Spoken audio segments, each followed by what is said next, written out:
Ito po ang pinaka tarpaulin banner na Brother Wilson Eatery. At kaso soft opening pa lamang ito nitong Sabado. At alam ko pinakamasarap na pagkain, itong pagkaing Pinoy na nakikita ninyo. Mayroong ano, apritada ba to o brother, kuha ka na lang doon sa ano, ayun sa apritada. Mayroong gulay, ano, chicken curry. Kanina chicken curry. Itong gulay na to ay ano, Lauoy. ano? Lauoy. Lauoy. Mayroong isda na pinaghalo-halo. Ano to? Tulingan. May tulingan, mayroong Gasa? Asa? ano tawag nung itong isa? Hasa-hasa. At meron din namang bangus. bangus. At syempre meron ding Tawang sa gonong. Para lang yung akaon. dilis na okoy. Yun, dinis sa ukoy ha.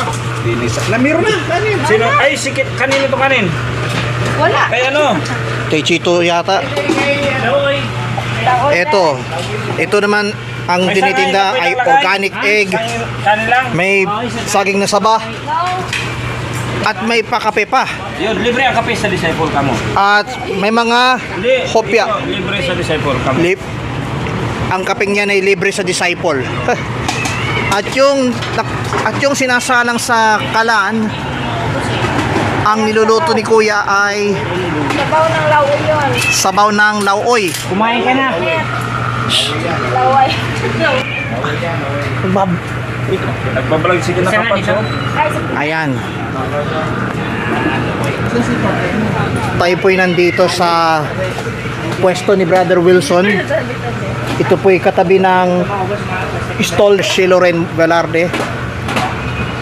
Ang Brother Wilson's Eatery ay matatagpuan beside sa stall ni Sister Shilorin. At ang mga store owner dito,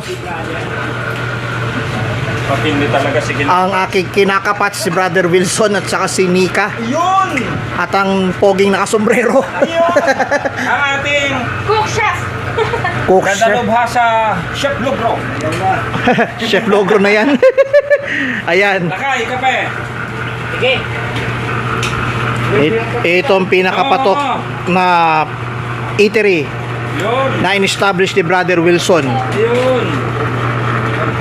Ang kulang na lang ay pares. Ayan. Sige. Pagkakape.